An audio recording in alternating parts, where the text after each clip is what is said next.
ये कहानी है एक ऐसे बंदी की जो बाकियों की तरह एक अच्छे एनवायरनमेंट में पाला बड़ा नहीं था, इसलिए स्कूल में सब उसे एक इनविजिबल इंसान की तरह ट्रीट करते थे। ना ही उससे कोई बात करता था और ना ही उसका कोई दोस्त था। And he was still a virgin. उसे लगा जैसे ही वो बड़ा होगा और एक अच्छी कंपनी में जॉब करेगा तो शायद सब कुछ ठीक हो जाएगा। लेकिन गेस व्हाट, वहाँ पर भी उसे ऐसे ही ट्रीट किया जाता है, कुछ भी नहीं बदला। तो मीट अवर प्रोटागोनिस्ट जंगवू, जो काफी लोनली पर्सन है। अब सुनने में ये स्टोरी काफी टिपिकल लग रही होगी कि लोंडे को सब इग्नोर करता है, लड़कियां भी उसे भैया बोलकर निकल जाती है, मतलब भैया नहीं भाव तक नहीं देती। ऑफिस में सब लोग उसे बुली करते हैं, बट आई टोल्ड यू, इस लोंडे के पास एक ऐसी पावर आने वाली है कि ये ऑफिस की सभी लड़कियों से अपना रिवेंज लेगा। ऐसे ऐसे आगे वाले पैनल दिखाने की जरूरत है नहीं, क्योंकि मुझे पता है तुम सब समझ गए। Well then let me introduce you to the team leader. और मैं बता रहा हूँ, अगर ऐसे टीम लीडर हो ना, बंदे ओवर टाइम के बंदे घर ही ना जाए। खैर, इसका नाम है सीओ मीजो, लेकिन हम इसे मीजो बुलाने वाले हैं। और इस पूरे ऑफिस में ये पहली लड़की है जो हमारे लोंडे को अच्छे से ट्रीट करती है, ऐसा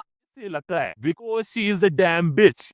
ऐसा क्यों बोल रहा हूँ ये अभी पता पड़ने वाला है। हमारा लौंडा उसकी ऑफिस जाता है कुछ रिपोर्ट वगैरह दिखाने के लिए, एंड रिपोर्ट देखते ही मीजो बी लाइक, ये रिपोर्ट तुमने लिखी है? वो बोलता है हाँ, और कौन लिखेगा? एंड नो वंडर, इसलिए ये कचरा है। वो उसके मुंह पर ही बोल देती है कि उससे अच्छा काम तो एलिमेंट्री स्कूल के बच्चे कर लेते हैं। And she completely tears up the report और बोलती है कि इसे दोबारा लिखकर लाना और कल मेरे ऑफिस आने से पहले मेरी डेस्क पर रख देना। हमारा लोंडा उसकी बात समझ जाता है और वहाँ से जाने लगता है। लेकिन तभी वहाँ पर एक और लड़की आ जाती है जिसका नाम नीना होता है, और वो उसे कल की मीटिंग के बारे में बताने आई होती है। लेकिन तभी वो नोटिस करती है कि टीम लीडर की स्टोकिंग थोड़ी सी फट गई है। अब बेसिकली लड़कियों के लिए ये काफी ऑकवर्ड सिचुएशन होती है, लेकिन ये हमारे बंदे को बुलाती है और उसके सामने अपनी स्टोकिंग उतारती है और बोलती है कि इससे जाते जाते फेंक देना। देख रहे हो कितनी इज्जत है हमारे लोंडे की ऑफिस में। उसे इन सबसे इतना गुस्सा आ रहा है कि उसकी इमेजिनेशन ही पीक लेवल पर पहुंच गई है। वो सोच रहा है कि जब उसे मीजो ने अपनी स्टोकिंग फेंकने को कहा था ना, तब उसे तो वो साइड में रखता और मीजो को उसके ऐसे बिहेव के लिए पनिश करता। वैसे ऐसी पनिशमेंट तो मुझे भी देनी है। खैर, उसके कुछ टाइम बाद उसे काफी भूख लगती है, तो वो कन्वीनियंस स्टोर में कुछ लेने के लिए चला जाता है। वो बाहर आकर ड्रिंक कर ही रहा होता है, तभी वो अपने कुछ कलीग्स को देखता है, एंड आल्सो वहाँ पर ये टीम लीडर भी होती है। असल में ये लोग टीम डिनर करके आए थे, लेकिन हमारे बंदे को इन्होंने बुलाया तक नहीं। ऊपर से उसकी बुराई और कर रहे हैं कि अगर वो नहीं होता तो हम कब का ये प्लान कर चुके होते हैं। एंड उनकी बातों में ही हमें पता पड़ता है कि हमारा बंदा जो है वो एक ग्रेजुएशन हायरिंग प्रोग्राम के थ्रू इस कंपनी के अंदर आया था, इसलिए ये लोग उससे अपने बराबर नहीं समझते। और ऑफिस के अंदर उसे जो भी ट्रीटमेंट मिल रहा है ना, वो सब कुछ इस मीसो का ही प्लान है। वो चाहती है कि जनवू को ऐसा टॉर्चर किया जाए कि वो अपने आप ही जॉब छोड़ दे। इसलिए मैंने इस लड़की को पहले बिच कहा था। हमारा लोंडा भी दूर से ये सारी बातें सुनकर गुस्सा हो रहा होता है, लेकिन इससे पहले कि वो कॉल आउट होता, उसके सामने एक विंडो आ जाती है जिस पर लिखा होता है that disregard has reach its limit. और वो अवेकन हो गया एज ए आउटसाइडर। उसे समझ नहीं आता कि साला ये क्या बकचोदी है, लेकिन जैसे ही वो विंडो को छूता है वो गायब हो जाता है। और इधर मीजो और उसके कलीग्स को भी कुछ अजीब सा साउंड आता है, लेकिन उन्हें लगता है कि शायद कोई पियक्कड़ आदमी होगा, सो दे इग्नोर इट।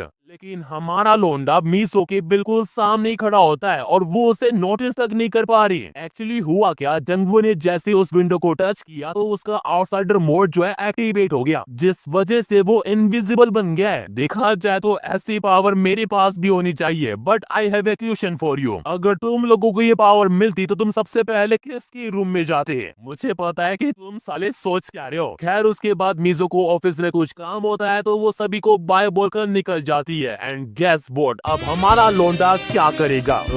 सब नोटी हो रखे हैं। हाँ, जो तुम सोच रहे हो वही होने वाला है। एनीवेज, मीजो ऑफिस पहुंचती है और देखती है कि साला ये जनवो फिर से भाग गया, पर जनवो तो उसके पीछे ही खड़ा हुआ है। वो साला पूरे टाइम उसे फॉलो कर रहा था। एंड अब टाइम है इस पावर का सही यूज करने का। मीसो ने उसे जितनी बार भी टॉर्चर किया है ना, वो सब का बदला लेगा। खैर, बंदा अपनी क्लास शुरू करता उससे पहले वहां पर एक और टीम लीडर आ जाती है, and she also awesome. Well, इसका नाम चेवोन है, जो हमारी कैसे जनवू की टीम लीडर से कुछ बात करने के लिए आई है। लेकिन वो तो अभी भी उस फीलिंग के बारे में सोच रही है कि वो सब क्या था। चेवोन उससे पूछती है कि क्या कल के लिए टीम थी जो प्रेजेंटेशन प्रिपेयर कर रही है वो सब कुछ ठीक से चल रही है क्या? क्या? अब इससे पहले कि मीजो कुछ बोल पाती, हमारा लौंडा फिर से उसके पॉम पॉम दबा देता है, लेकिन इस बार आगे वाले नहीं पीछे वाले। वो सोच रहा है कि कहा मैं मजे की मूड में था और ये बीच में आ गई। एनीवेज फिर मीजो बड़ी ऑकवर्ड तरीके से रिप्लाई देती है कि प्रेजेंटेशन में कोई भी प्रॉब्लम नहीं है और वैसे भी तुम्हें कल सब कुछ पता पड़ जाएगा, तब तक वेट करो। और पीछे हमारा लौंडा स्टिल कंटिन्यू। खैर फिर ये दोनों ऐसी बातें वगैरह करती है और बातों बातों में हमारे जनवू का टॉपिक भी छिड़ जाता है। चेवोन उसे बोलती है कि मैं देख रही थी कि वो इतनी लेट तक फाइल ऑर्गेनाइज कर रहा था। क्या ऐसे यंगेस्ट एम्प्लॉय का ऐसा इम्पोर्टेंट काम करना सही है क्या? बताओ भाई, हमारे लोंडे को कुछ पता भी नहीं था और उसे गधा मजदूरी कराई जा रही थी। उसे इतना गुस्सा आ रहा है कि ही जस्ट स्लैप हर, गाल पर नहीं कहीं और, वो भी एकदम खींच के मारा है कि वो गिरी जाती है। चेबोन उसे उठाने की कोशिश करती है, लेकिन देन शी नोटिस कि तूने पी रखी है। इतनी क्यों पीनी जब खुद को कंट्रोल ही नहीं कर सकते, और वो वहां से चली जाती है कि कल बात करेंगे। उसके बाद मिजो भी उठती है और वहां से जा ही रही होती है, बट जनवू बी लाइक अभी तो मजा आना शुरू हुआ है एंड मुझे बताने की जरूरत नहीं है कि उसके बाद क्या होने वाला है। I know you know. बंदा अपना पहला सेशन स्टार्ट करता है और अपनी वर्जिनिटी का टैग हटाता है। एनीवेज इस सेशन के बीच में हमें मीसो के बारे में कुछ पता पड़ता है। लाइक उसकी जो प्रोफेशनल स्किल थी ना, वो काफी तगड़ी थी, जिस वजह से वो इतनी छोटी उम्र में ही टीम लीडर बन गई थी। और यहाँ तक कि कंपनी के काफी सारे लौंडे उसे एडमायर करते थे।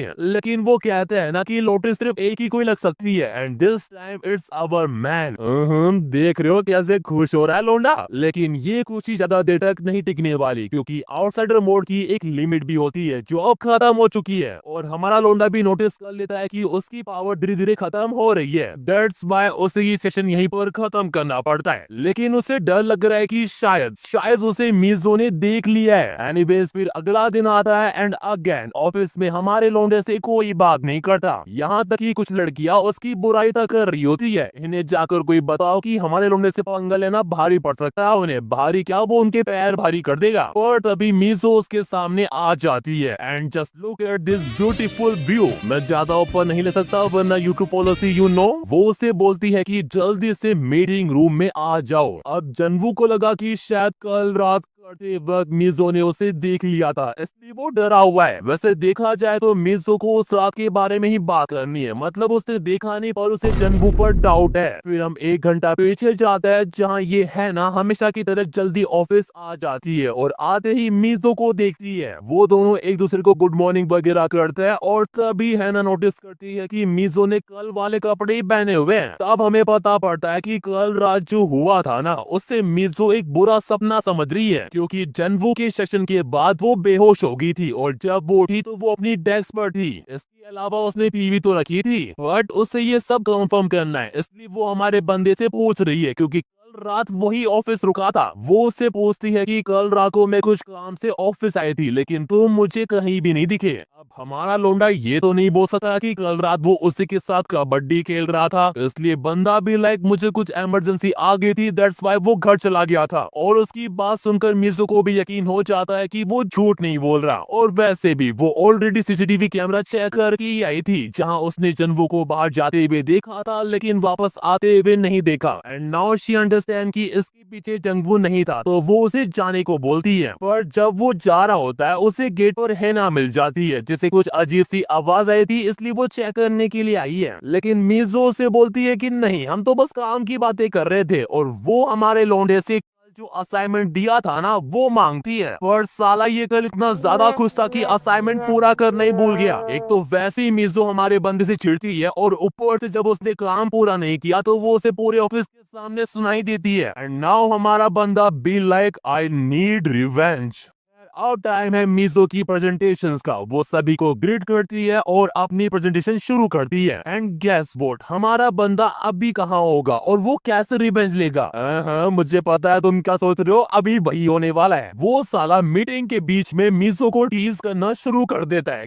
यू नो दैट लौंडे का प्लान सिंपल है, सबके सामने मिजो की लेना। और मैं बता रहा हूँ, मैं इस पूरे सीन को एंजॉय कर रहा हूँ। एक तो सामने इतने सारे लोग हैं और ऊपर से मिजो की पूरी बॉडी सेंसिटिव हो गई है, उसके मुंह से ठीक से वर्ड तक नहीं निकल रहे एंड हमारा लौंडा स्टिल कंटिन्यू। खैर फिर कैसे ना कैसे करके वो अपनी प्रेजेंटेशन खत्म करती है और सीधा वॉशरूम चली जाती है। उसे बिल्कुल भी समझ नहीं आ रहा कि उसके साथ ये सब कुछ क्यों हो रहा है, बट इन सब की वजह से उसकी बॉडी में सेंसेशन जाग चुकी है एंड यू नो कि अब आगे क्या होने वाला है। But you would not have expected that हमारा लौंडा उसके सामने खड़ा होकर ये सब कुछ देख रहा है एंड फिर जो सेंसेशन उसकी वजह से हो रही है, बंदा उसकी पूरी रिस्पॉन्सिबिलिटी लेता है और लेता है। मैं मतलब I can't show that panel. Well उनका ये सेशन चल ही रहा होता है, तभी कुछ लड़कियां वॉशरूम के अंदर आ जाती है, जिसमें से एक हैना भी होती है। और तब हमें पता पड़ता है कि टीम 1 की लीडर यानी चेवॉन असल में प्रेसिडेंट की डॉटर है और उसका मिजो से 36 का आंकड़ा है। फिर अपना सेशन खत्म करने के बाद जैसे ही हमारा बंदा बाहर जाता है, उसे ये हैना देख लेती है। लो भाई, बंदा एक्सपोज हो गया। उसके बाद वो अपने घर जा रहा होता है और सोच रहा होता है कि ये आउटसाइडर मोड तो काफी तगड़ा है, जिसका यूज वो किसी को भी ह्यूमिलेट करने के लिए कर सकता है और कोई उसे पकड़ भी नहीं पाएगा। और उसका अब एक ही गोल है, अपनी लाइफ को कम्प्लीटली चेंज करना। लेकिन तभी हम देखते हैं कि ये हैना अभी भी उसका पीछा कर रही है। आई डोंट नो ट्विस्ट आने वाला है। वेल उसके बाद अगला दिन आता है और हमारे बंदे को आउटसाइडर मोड के बारे में काफी चीजें पता पड़ी है, लाइक ये बस 2 घंटे तक ही काम करता है और एक बार जब इसका टाइम पूरा हो जाता है तब ये ऑटोमेटिक बंद हो जाता है और साथ ही एक कूल डाउन टाइम भी है। इसलिए हमारा लौंडा सोच रहा है कि अब उसे लेवल अप करना ही पड़ेगा, क्योंकि 2 घंटे भी उसे कम लग रहे हैं। साला हफ्सी मानुस।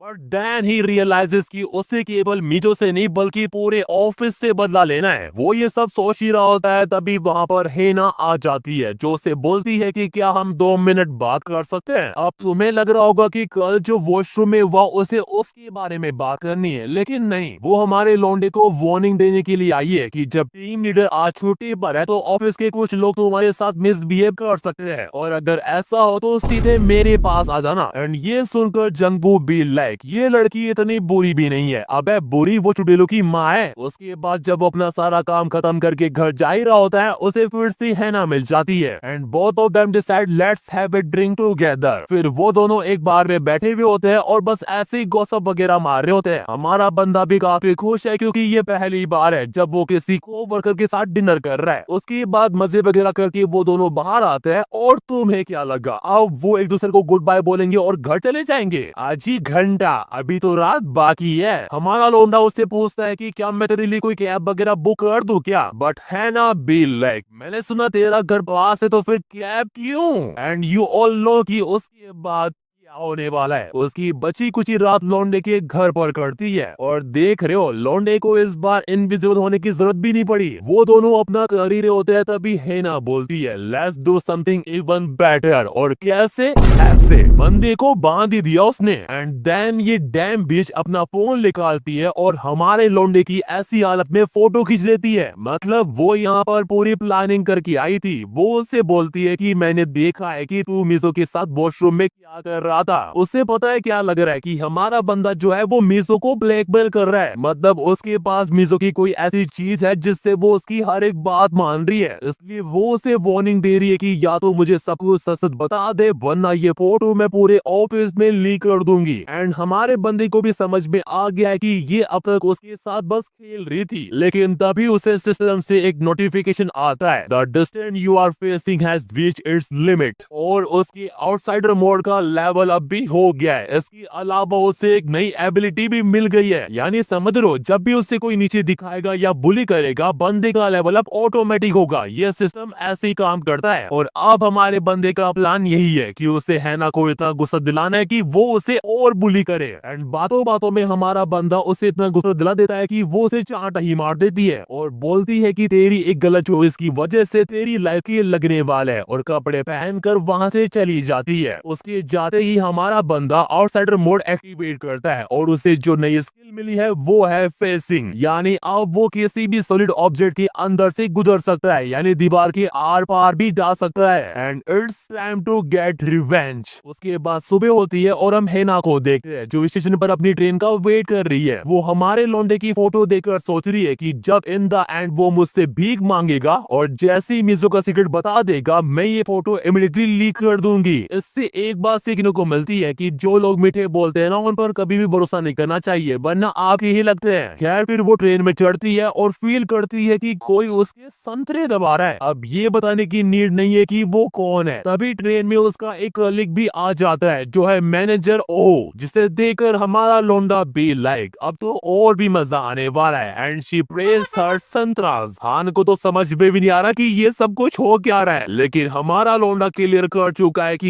ये राइड उसके लिए हेल्थ से भी बदतर होने वाली है। एंड फिर क्या, बंदा अपने काम पर लग जाता है और इधर ये मैनेजर ओ उसे अच्छी तरीके से रिएक्ट करता देख बोलता है कि बहन तो ठीक तो है ना, but how can she be okay जब हमारा लोंडा पीछे से उसकी समझ रहे हो ना, वो भी भरी ट्रेन में। लोंडा इतना ब्रूटल वे में कर रहा है कि दूसरी ट्रेन वाला बंदा ही डर जाता है। और पूरे एक चैप्टर के बाद ये सेशन खत्म होता है। हेना की हालत देखो एक बार। और इधर हमारे लोंडे ने अपनी न्यू एबिलिटी का यूज करके उसका फोन चुरा लिया है, यानी अब वो उसे ब्लैकमेल नहीं कर पाएगी। वो फोन देख ही रहा होता है तभी हेना के फोन पर मीजो का फोन आता है जो ठीक उसके पीछे ही खड़ी होती है। जंगबू उसे देखता है और उसका फोन काट कर पूछता है कि क्या तू पहले से बेटर फील कर रही है, बट मीजो अपना वही एटीट्यूड में बोलती है कि मुझे तेरी सिंपैथी नहीं चाहिए, अगर तेरे पास इतना ही फालतू टाइम है तो उसे काम में लगा। और वैसे तो ये कन्वर्सेशन इतनी इंपॉर्टेंट नहीं थी, लेकिन जहाँ मीजो को पहले हमारा बंदा इरिटेटिंग लगता था, अब उसकी आवाज सुनते ही उसकी पूरी बॉडी में अजीब सी सेंसेशन होती है। हमारे बंदे की क्लास का उस पर इतना असर पड़ा है कि उससे इन सब की आदत सी हो गई है। और इधर हमारा बंदा सोच रहा है कि इसका एटीट्यूड तो अभी भी चेंज नहीं हुआ, शायद 2-3 सेशन और करने पड़ेंगे। लेकिन एक तरीके से उसके लिए सही भी है क्योंकि लोग जितना उसकी इंसल्ट करेंगे वो उतना ही स्ट्रॉन्ग बनता जाएगा एंड उतना बड़ा फिर उसका रिवेंज भी होगा। खैर फिर हम हेना को देखते हैं जिससे अब रियलाइज होता है कि उसके पास उसका फोन ही नहीं है। तभी मैनेजर ओ आता है और उससे पूछता है कि क्या कोई गड़बड़ है क्या, लेकिन तभी वहाँ पर हमारा लोंडा भी आ जाता है। मैनेजर ओ ने उसे कुछ डॉक्यूमेंट प्रिंट कराने के लिए दिए थे तो वो देने आया है, पर उसे इतना रिलैक्स देकर हेना उससे बोलती है कि क्या हम 2 मिनट बात कर सकते हैं जरा। उसके बाद वो दोनों ऑफिस के रूम जाते हैं जहाँ हेना वही उसे फोटोज की धमकी देती है, अगर तुमने मुझे मीजो की वीकनेस के बारे में नहीं बताया तो मैं उन फोटोज को लीक कर दूंगी, फिर जो कुछ भी होगा मुझे मत बोलना। But she does not know कि हमारे बंदे के पास उसका फोन है तो वो क्यों डरेगा। वो उसका हाथ पकड़ता है और बोलता है कि तुझे उन फोटोज का जो करना है वो कर, मुझे घंटा फर्क नहीं पड़ता, और उसका हाथ अपनी गन मशीन पर लगाता है।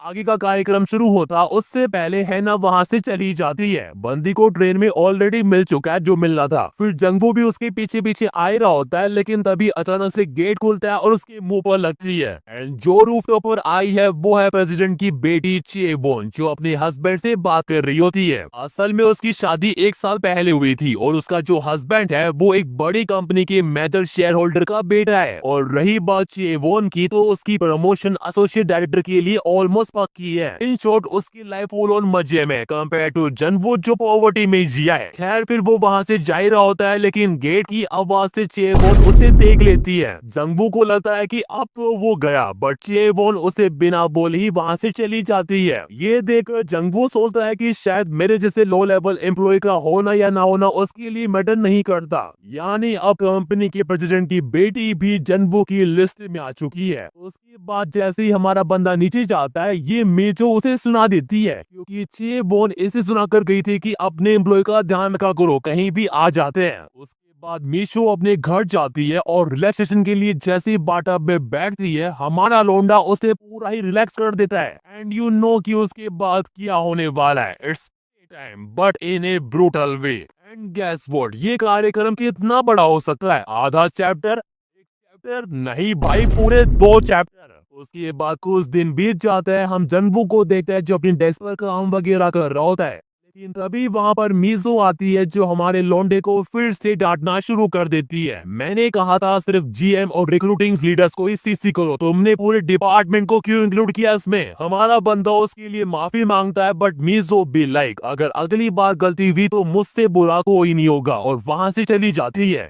देखो यूजुअली क्या होता है, जब जंबू कोई मिस्टेक करता था ना तो मीजो उसे गाली तक बक देती थी, लेकिन इस बार ऐसा बिल्कुल भी नहीं हुआ। उस रात की ये बात से ही मीजो के एटीट्यूड में काफी चेंजेस आए, यानी हमारे बंदे की मेहनत रंग ला रही है। जंबू ये सब सोच ही रहा था तभी वहां पर हेना आ जाती है कि तू हमेशा डांट ही खाता रहता है क्या, और देखकर लगता है कि मीजो ने भी तुझसे अब गिव अप कर ही दिया है। दैट्स व्हाई वो उसे एक ऑफर देती है as a senior 1-on-1 mentor करने का, वो भी अब जब सब घर चले जाएंगे, यानी ओवर टाइम। लोंडा सोच रहा है कि साला मिस हो गई और अब ये आ गई। उसके बाद रात को ऑफिस के अंदर वो उसे काफी सारी रिपोर्ट देती है रिव्यू करने के लिए, यानी समझ रहे हो वो हमारे बंदे को फोटो के थ्रू तो टॉर्चर नहीं कर पाई, इसलिए एज ए सुपीरियर उसे टॉर्चर कर रही है ताकि वो मिसो की वीकनेस पता कर सके। फिर हमारे बंदे को इतना सारा काम देकर वो वहां से चली जाती है। लेकिन तुम्हें क्या लगा लोंडा उसे ऐसे जाने देगा? आज ही घंटा वो उसे बताता है कि सुपीरियर कौन है, वो भी अच्छे से। लेकिन तभी कार्यक्रम के बीच में ही बंदा एक्सपोज हो जाता है। हेना को पता पड़ चुका है कि ये और कोई नहीं बल्कि जनवुई है। मतलब रात को उससे ओवर टाइम कराना ये सारा उसका प्लान था ताकि वो गुस्सा हो जाए और उससे रिवेंज ले। एंड यू नो कि उसको पता कैसे पड़ा? अगर तुम्हें याद है तो जनवू ने पहले इनविजिबल होकर उसके साथ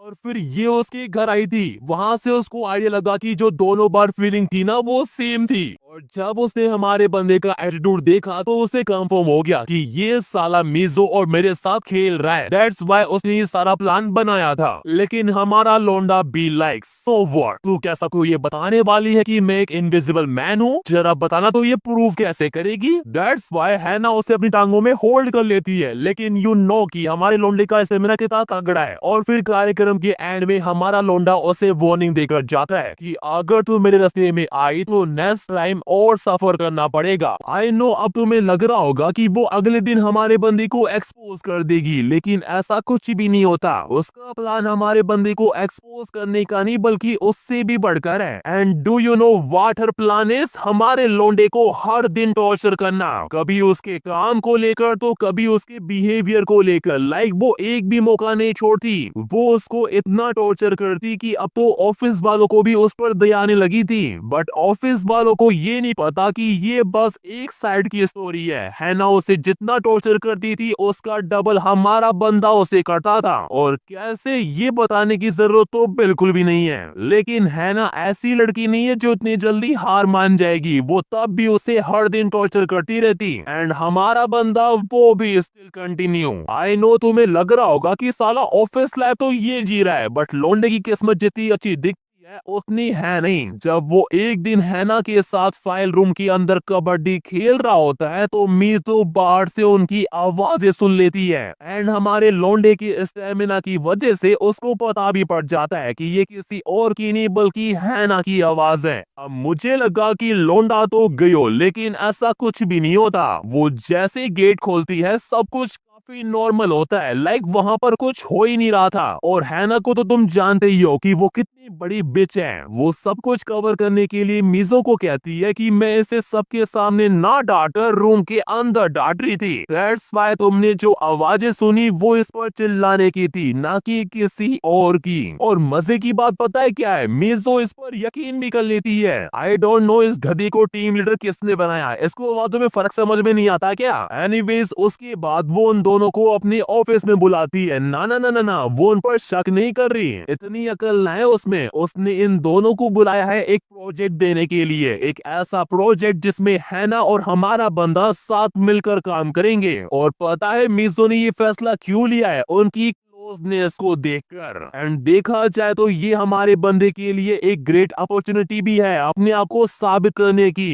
देन उसके थोड़ी देर बाद हैना और जंग वो मीटिंग रूम में बैठकर अपने प्रोजेक्ट के बारे में बात कर रहे होते हैं, और बातों बातों में हमें पता पड़ता है कि उन्हें ये प्रोजेक्ट क्यों मिला है। असल में क्या है, टीम वन की जो लीडर है उसे प्रमोट करके एसोसिएट डायरेक्टर बनाया जा रहा है। क्यों? क्योंकि वो चेयरमैन की बेटी जो है, लेकिन कंपनी के भी कुछ असूल होते हैं, वो उसको ऐसे ही प्रमोट नहीं कर सकती। दैट्स वाई जो प्रपोजल टीम थ्री ने बनाया था उससे चुरा कर टीम वन को दे दिया गया और बदले में ये यूजलेस प्रोजेक्ट उन्हें दे दिया गया। इसलिए तो मीजो और टीम वन की लीडर यानी सोंग की कभी बनती नहीं है, क्योंकि मीजो को लगता है कि जो पोजीशन उसे मिलनी चाहिए थी वो उससे छीन ली गई। और पता है यही रीजन है कि मीजो अनजस्ट हायर्स यानी हमारे लौंडे से नफरत करती है, क्योंकि वो एक प्रोग्राम के थ्रू इस कंपनी के अंदर आया था। पर तुम्हें पता है कि हमारा बंदा कैसा है, उसे इन सबसे घंटा फर्क नहीं पड़ता। वो हैना को बोलता है कि अपनी बकवास बंद कर और ये देख, हमें जल्दी घर भी जाना है ना। जैसे ही उन ऑर्गेनाइज फाइल को देखती है उसे उनमें कुछ गड़बड़ लगती है। ना, ये गड़बड़ हमारे बंदे ने नहीं की, बल्कि ओरिजिनल फाइल ही गलत है, यहाँ तक कि डेटा भी रॉन्ग है। दैट्स वाई है ना जनवू को अभी की अभी टीम वन की ऑफिस जाने को बोलती है, ताकि वो पता लगा सके कि सही डेटा क्या है। और वैसे देखा जाए तो ये हमारे बंदे के लिए बाएं हाथ का खेल है, क्योंकि उसके पास आउटसाइडर मोड जो है, अगर कुछ गड़बड़ भी होती है तो वो इनविजिबल हो जाएगा। एनीवेज वो जैसे टीम वन के ऑफिस पहुंचता है वो देखता है कि सब लोग तो घर जा चुके हैं एंड इससे बेटर चांस उसे दोबारा नहीं मिलेगा, तो वो अपने काम पर लग भी जाता है। लेकिन मैंने तुम्हें पहले ही कहा था कि लोंडे की किस्मत जितनी अच्छी दिखती है उतनी है नहीं। एंड मैं ऐसा क्यों बोल रहा हूँ, क्योंकि टीम लीडर सोंग वहां पर आ चुकी है और उस दिन रूफटॉप पर जो कुछ भी हुआ था ना, उसके बाद से हमारा बंदा उसकी नजरों में आ चुका है। इन शॉर्ट अगर वो पकड़ा गया तो उसकी खैर नहीं। लेकिन ये सब बात की बात है, अभी ये समझने की जरूरत है कि वो इतनी रात को यहाँ पर क्या कर रही है। एंड ये जानने के लिए चलो एक क्विज खेलते हैं। लोंडे का रिएक्शन देखकर बताओ कि उसने ऐसा क्या देखा कि उसका मुंह खुला का खुला रह गया। आई नो तुम्हारे मन में क्या आ रहा है और तुम सही भी हो, उसने जो देखा वो है ये। And I am swear I am enjoying this entire panel. और ये देखकर मुझे बताने की जरूरत नहीं है कि वो यहाँ पर क्या कर रही है। हमारा बंदा तो खुद ये सब देखकर शौक उड़ा हुआ है, उसकी आंखें हट नहीं रही वहां से। वो प्रोग्राम देखने में इतना खो गया कि अपना काम ही भूल जाता है। दैट्स वाई हैना को खुद टीम वन की ऑफिस में आना पड़ता है। बट इससे पहले कि वो सोंग को सेल्फ सर्विस करते हुए देख पाती, हमारा बंदा उसे बाहर ले जाता है। लेकिन इन सब की वजह से अब उसके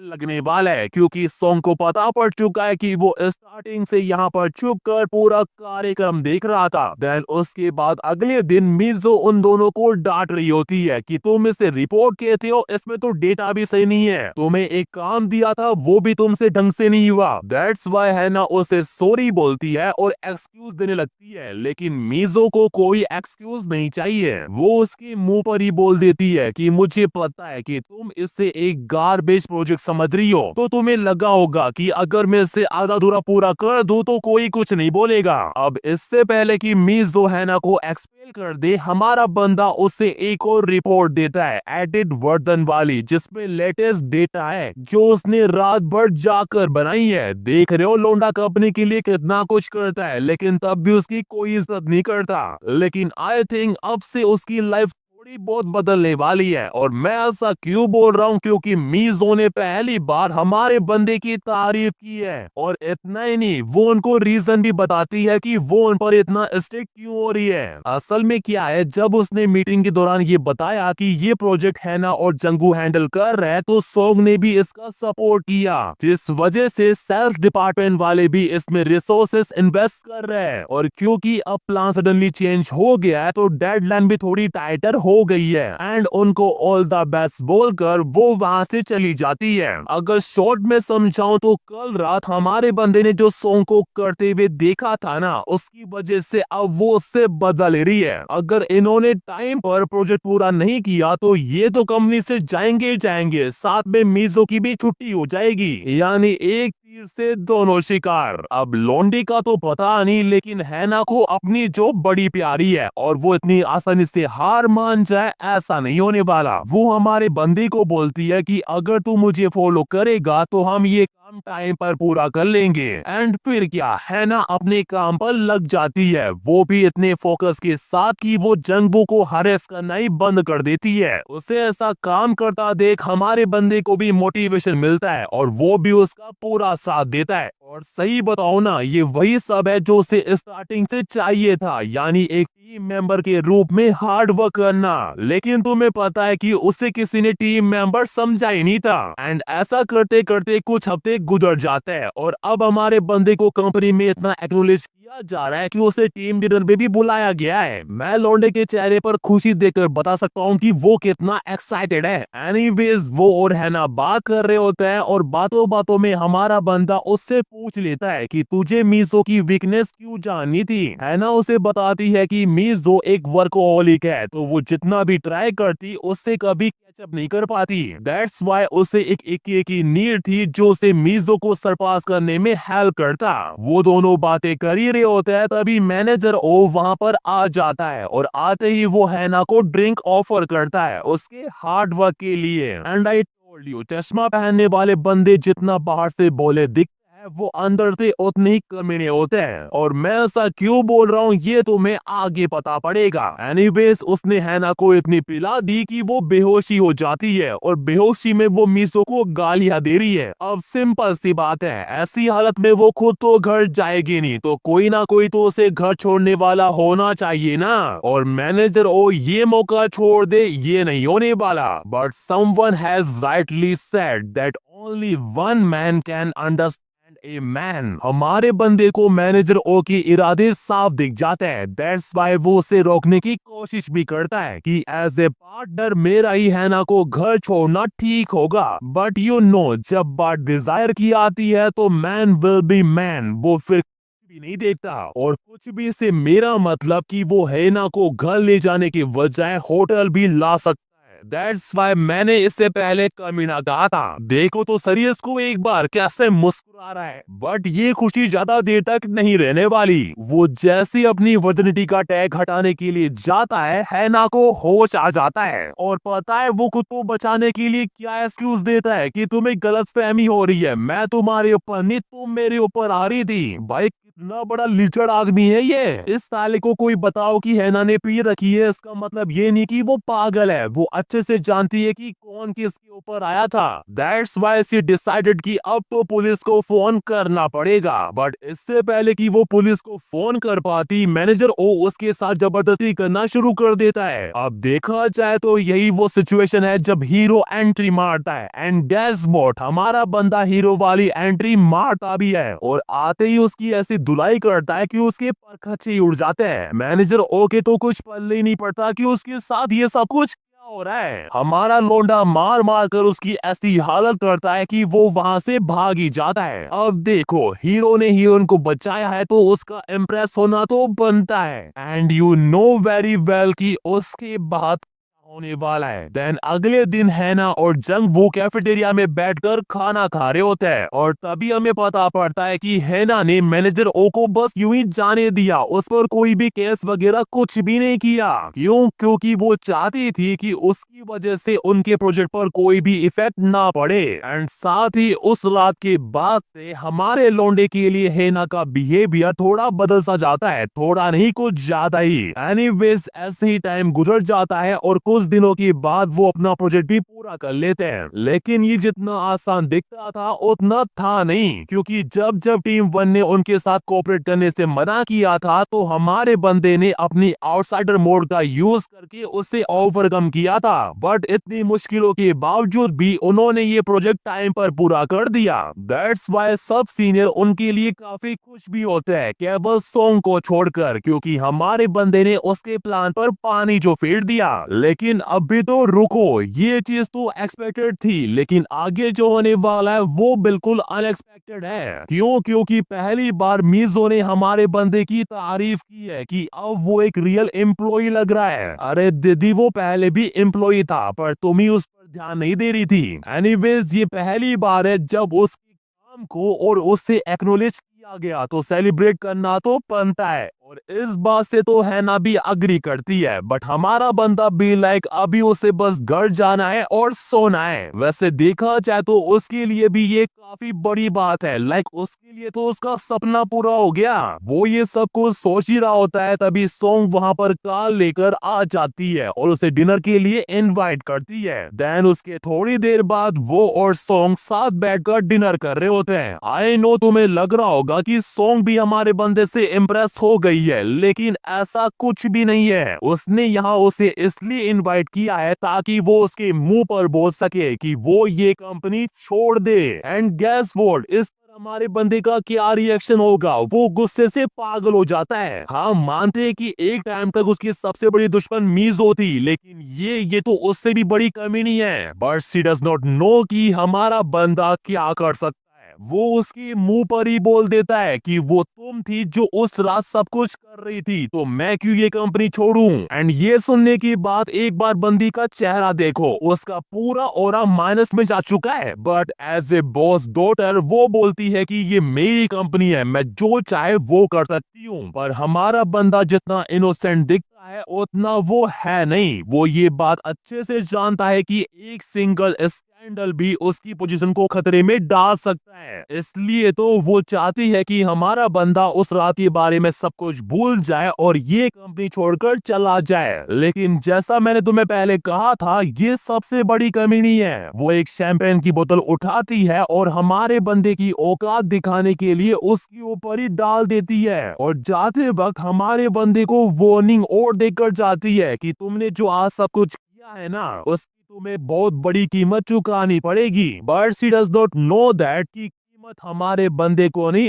उसे ही चुकानी होगी। उसने हमारे बंदे को जितना जलील किया है ना, उस वजह से उसका लेवल अप हो जाता है और उसे एक न्यू एबिलिटी भी मिलती है। अब देखो, हमारे बंदे के पास दो ऑप्शन है, या तो वो अपने इनविजिबल मोड का यूज करके जैसा उसने मीसो के साथ किया वैसा ही वो सोंग के साथ कर सकता है, लेकिन ऐसा करने से वो उसका पीछा बिल्कुल भी नहीं छोड़ने वाली। तो उसको कुछ एक ऐसी चीज चाहिए ताकि उससे वो उसको ट्रैप कर सके, और ऐसा करने का केवल एक ही बेस्ट वे है, इनविजिबल होकर उसकी प्रोफेशनल और प्राइवेट लाइफ पर नजर रखना। And you know very well कि इस काम में तो हमारा बंदा माहिर है। वो कुछ दिनों की छुट्टी लेकर इसी काम में लग भी जाता है। And पागलों की तरह उसका पीछा करने के बाद पता है उसको क्या पता पड़ता है कि सोंग पर कितना प्रेशर है। एक तो उसे टाइम पर अपना काम पूरा करना है ताकि उसकी चेयरमैन की कुर्सी बची रहे, और दूसरी साइड उससे अपना वंश भी आगे बढ़ाना है, यानी उसके फादर को अपने पौधों के साथ खेलना है। अब ऐसा नहीं है कि उसको बच्चे नहीं चाहिए, बंदी अपना पूरा बेस्ट दे रही है, लेकिन उसकी हस्बैंड को अभी इन सब में कोई भी इंटरेस्ट नहीं है, तो वो कर भी क्या सकती है सेल्फ सर्विस करने के अलावा। एंड गेस व्हाट, अभी हमारा बंदा कहां पर होगा? उसके सामने, और क्या कर रहा है? उसकी सेल्फी ले रहा है, क्योंकि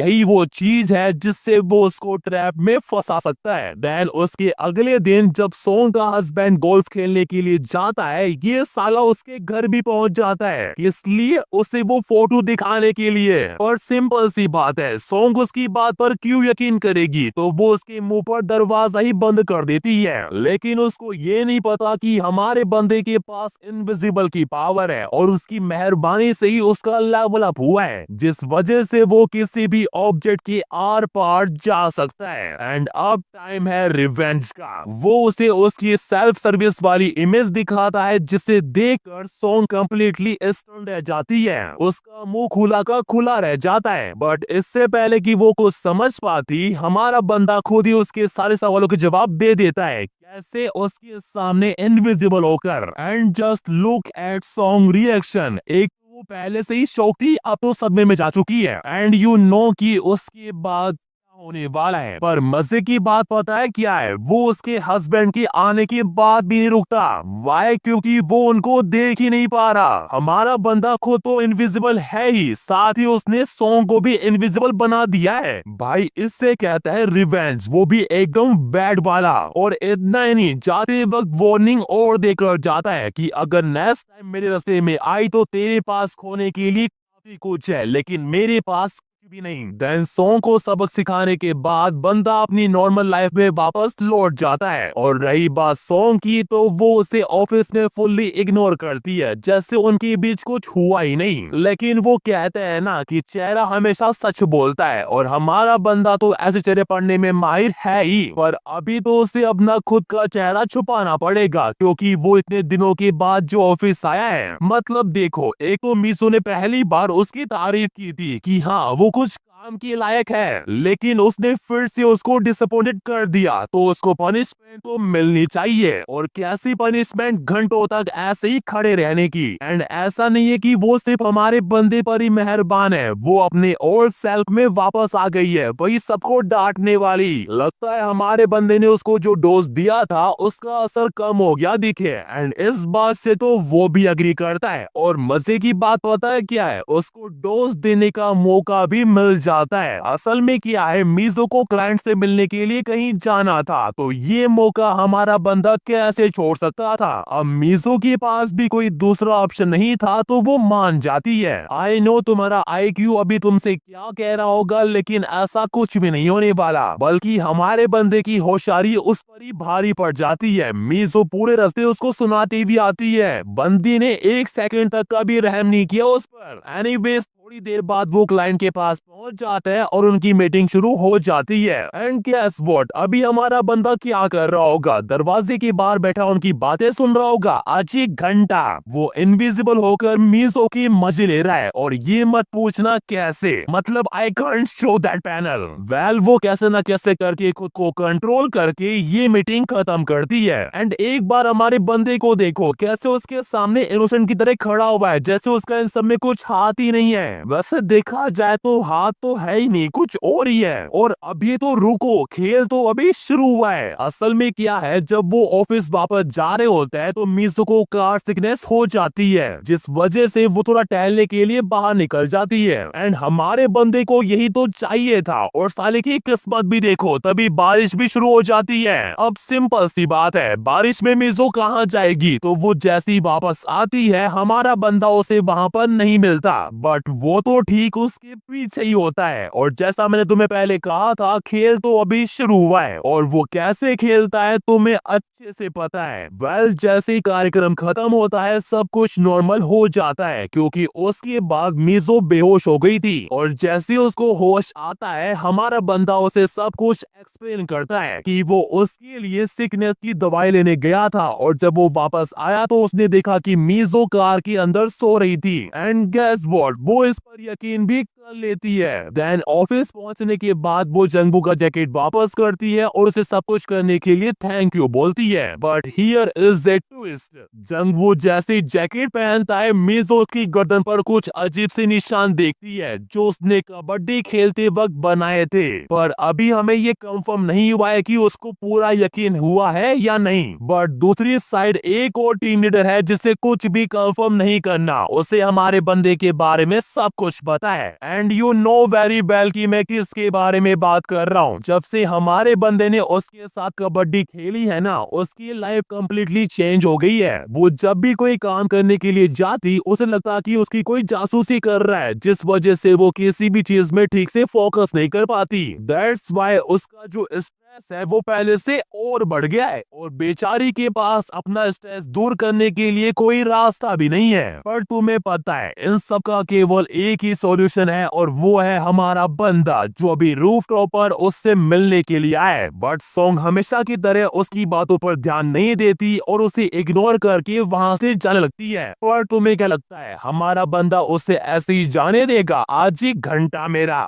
वो उसका हाथ पकड़ता है और उसके मुंह पर ही बोल देता है कि हमारे बीच जो हुआ था उसके बाद तुम मुझे ऐसे अवॉइड नहीं कर सकती। तुम और मैं अब एक इंटेंस रिलेशनशिप में हैं। अब सिंपल सी बात है, ये सारी बातें सुनने के बाद सॉन्ग खुश तो होगी नहीं, तो वो उसे गुस्से में बोलती है कि कट द क्रैप, और मैं ये कभी भी नहीं हो सकता। और तेरे लिए ये बेहतर होगा कि तू ये बकवास कहीं और जाकर ना करे। पर हमारे बंदी को तो तुम जानती ही हो, वो किसी से कहाँ डरने वाला है। वो यहाँ जिस काम से आया है वो तो वो करके रहेगा। उसने ठान लिया है कि वो सॉन्ग का जो दूसरों को नीचे दिखाने वाला माइंडसेट है ना, उसको कम्प्लीटली चेंज करके रहेगा। एंड ये वो कैसे करेगा?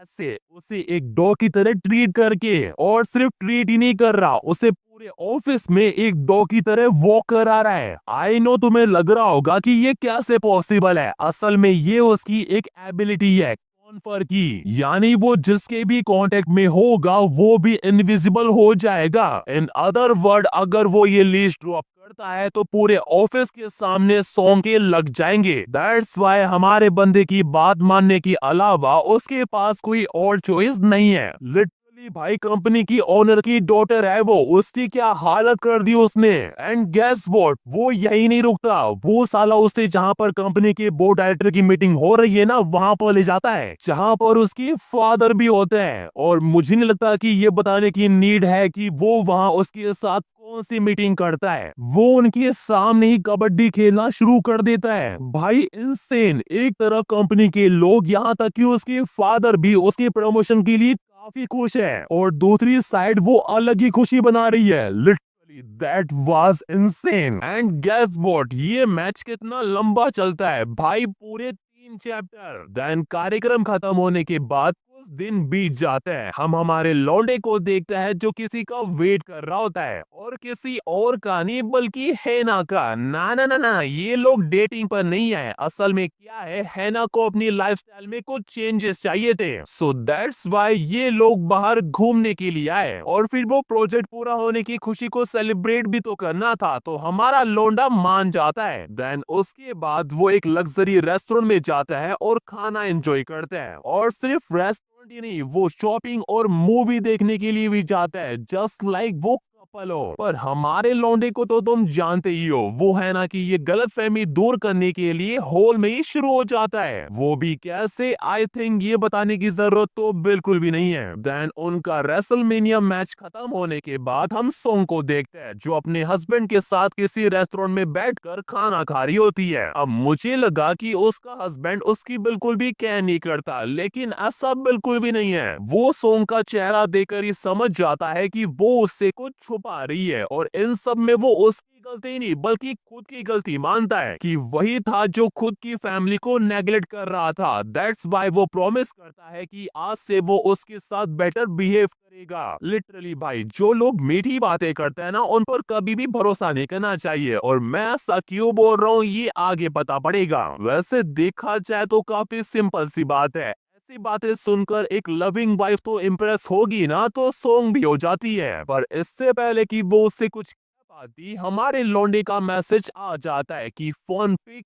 वरना यू रिग्रेट इट। और हमारे बंदे को तो तुम जानते ही हो, वो जो कहता है वो करता भी है। दैट्स वाई सॉन्ग के पास कोई चॉइस नहीं बचती, तो वो सीधा वॉशरूम में जाकर उससे बात करती है। एंड गेस व्हाट, हमारे बंदे ने उसे फोन क्यों किया, अगला कार्यक्रम डिसाइड करने के लिए। बट इस बार सॉन्ग इतनी आसानी से नहीं फंसने वाली। वो हमारे लोंडी को सीधा बोल देती है कि तेरा बहुत हो गया, मुझे ह्यूमिलिएट करना बंद कर, मैं अब और अपने हस्बैंड की नजरों में नहीं गिरने वाली। अब हमारे बंदे के बारे में तो तुम जानते ही हो कि वो कितना बड़ा दयालु है। दैट्स वाई वो उससे एक लास्ट चांस देता है। कैसे, होटल की लोकेशन और टाइम सेंड करके। देन उसकी कुछ दिनों के बाद सॉन्ग उसकी बताई हुई लोकेशन पर पहुंच भी जाती है, वो भी उसकी फेवरेट ड्रेस पहनकर। आई नो कि तुम्हारा दिमाग तुमसे क्या कह रहा है, पर सीधा जाने से पहले तुम्हें एक बात जाननी जरूरी है। असल में क्या है, सॉन्ग यहाँ आने के लिए मानी है क्योंकि हमारे लौंडे ने उससे प्रॉमिस किया है कि अगर उसे उसकी सिंसियरिटी पसंद आती है तो वो उसकी सारी फोटो डिलीट कर देगा, और उन दोनों के बीच जितने भी मैसेजेस हुए हैं ना, उनके बारे में किसी को नहीं बताएगा। एंड फिर क्या, सॉन्ग हमारे बंदे को सेटिस्फाई करने में लग जाती है। ऐसे ये बताने की जरूरत तो बिल्कुल भी नहीं है। देन कार्यक्रम खत्म होने के बाद एज ए प्रॉमिस हमारा लौंडा उसकी फोटो डिलीट कर देता है, बट वो जैसे ही उसे कंफर्मेशन के लिए अपना फोन दिखाता है, सॉन्ग कंप्लीटली स्टन रह जाती है। क्यों? क्योंकि अब उसके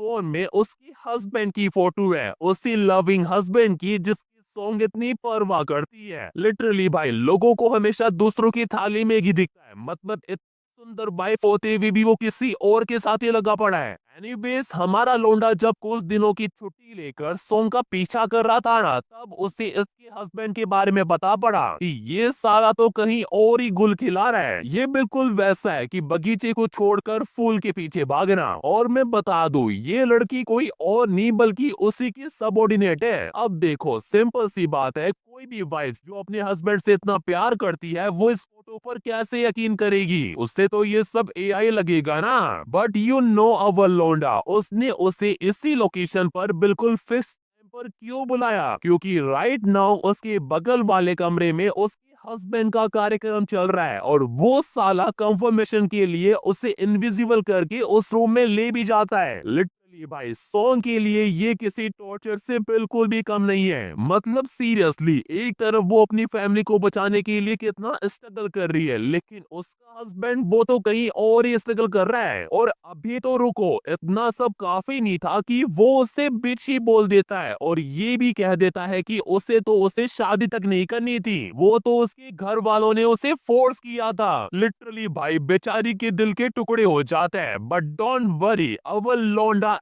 हियर। वो उसको रियलाइज कराता है कि खुद को इतना अब्यूज करने से कुछ भी नहीं होगा। It all away and listen to your inner self and all said। बंदी का दुख 2 मिनट में गायब। लौंडे ने उसे इतना मोटिवेट कर दिया कि वो दोनों फिर से शुरू हो जाते हैं, वो भी एकदम बैड तरीके से। इतना बैड कि जब उसका हस्बैंड और उसकी सेटिंग जा रही होती है ना, तो वो भी डर जाते हैं कि साले ये इंसान है कि जानवर। और मजे की बात पता है क्या है? हमारे लौंडे ने सॉन्ग के हस्बैंड के लिए क्या पनिशमेंट फिक्स की है? सॉन्ग को प्रेग्नेंट करने की, यानी बेटा किसी और का और पालेगा कोई और। देन उसके अगले दिन सेल्स डिपार्टमेंट वालों की वर्कशॉप चल रही होती है, जहां पर मीजो भी होती है। एंड गेस व्हाट, वो हमारे लौंडे के बारे में सोच रही है। असल में क्या है, जब से मीजो ने उसकी गर्दन पर स्केचेस देखे है ना, तब से वो जनवो से नजरें नहीं हटा पा रही है। उसके दिमाग में वही सब चल रहा है कि जो वो सोच रही है वो सच है या नहीं। ये चीज उसको बॉदर करे जा रही है। जब वो पहली बार जनवो से मिली थी तो उसको लगा कि जनवो ऑफिस के बाकी लोगों से काफी अलग है, और सच में वो अलग निकला भी, बट इन अपोजिट वे। और अगर अब जनवो ही वो बंदा है जिसके साथ वो कबड्डी खेलती आई है, जो कि वो है, तो इस रिग्रेट के साथ मीजो जी नहीं पाएगी। देन वर्कशॉप खत्म होने के बाद वो सभी टीम डिनर पर जाता है, जहां पर भी मीजो का ध्यान हमारे लौंडे पर ही है। और यहाँ पर तुमने एक चीज नोटिस की कि हमारे लौंडे से कैसे ऑफिस के सब लोग बात कर रहे हैं। जो लोग पहले उससे बोलना भी पसंद नहीं करते थे, आज उसके साथ बैठकर खाना खा रहे हैं। और इस बात से तो मीजो भी अग्री करती है। बट वो होता है ना, जब किसी और को स्पॉटलाइट मिलती है तो बाकी को जेलेसी फील होती है। और यहाँ पर वो बंदा है मैनेजर ओ। वो सीधा जनवू के पास जाता है और उसे टॉन्ट मारना शुरू कर देता है कि इतना जोर से ब्लफिंग मत कर, यहाँ सबको पता है कि तू किस लेवल पर है। अब इससे पहले कि हमारा लौंडा उसका मुंह तोड़ दे, वहां पर सोंग आ जाती है, जो आते ही जनवू की साइड लेना शुरू कर देती है। सिंपल सी बात है, उन दोनों को इतना क्लोज देकर मीसो को तो शक होगा ही ना कि पहले तो ये खुद ही जनवू के अगेंस्ट थी, अब ऐसा क्या हो गया। और ये सोचते सोचते वो इतना ज्यादा पी लेती है कि वो बेहोशी हो जाती है। एंड गैस व्हाट, जब उसे होश आता है तो कोई उसके साथ ऑलरेडी कबड्डी खेल रहा होता है, और ये और कोई नहीं बल्कि हमारा लोंडा ही होता है। आई नो तुम्हें लग रहा होगा कि हमारा लोंडा एक्सपोज हो गया, लेकिन ऐसा बिल्कुल भी नहीं है। उसने पता है क्या दिमाग लगाया कि जब वो उसे होटल में छोड़ने के लिए आया था तो मीजो ने ही उसे ये सब करने के लिए सेड्यूस किया था। बट हमारा लोंडा मीजो को जितना पागल समझता है उतनी वो है नहीं। इन द एंड वो समझ जाती है कि अब तक उसके साथ जो कबड्डी खेल रहा था वो और कोई नहीं बल्कि जनवू था। और पता भी कैसे नहीं चलता, हमारे लौंडे का स्टेमिना ही अलग लेवल पर है। बट इससे पहले कि वो उससे कुछ कह पाती है ना, और सॉन्ग भी वहां पर आ जाती है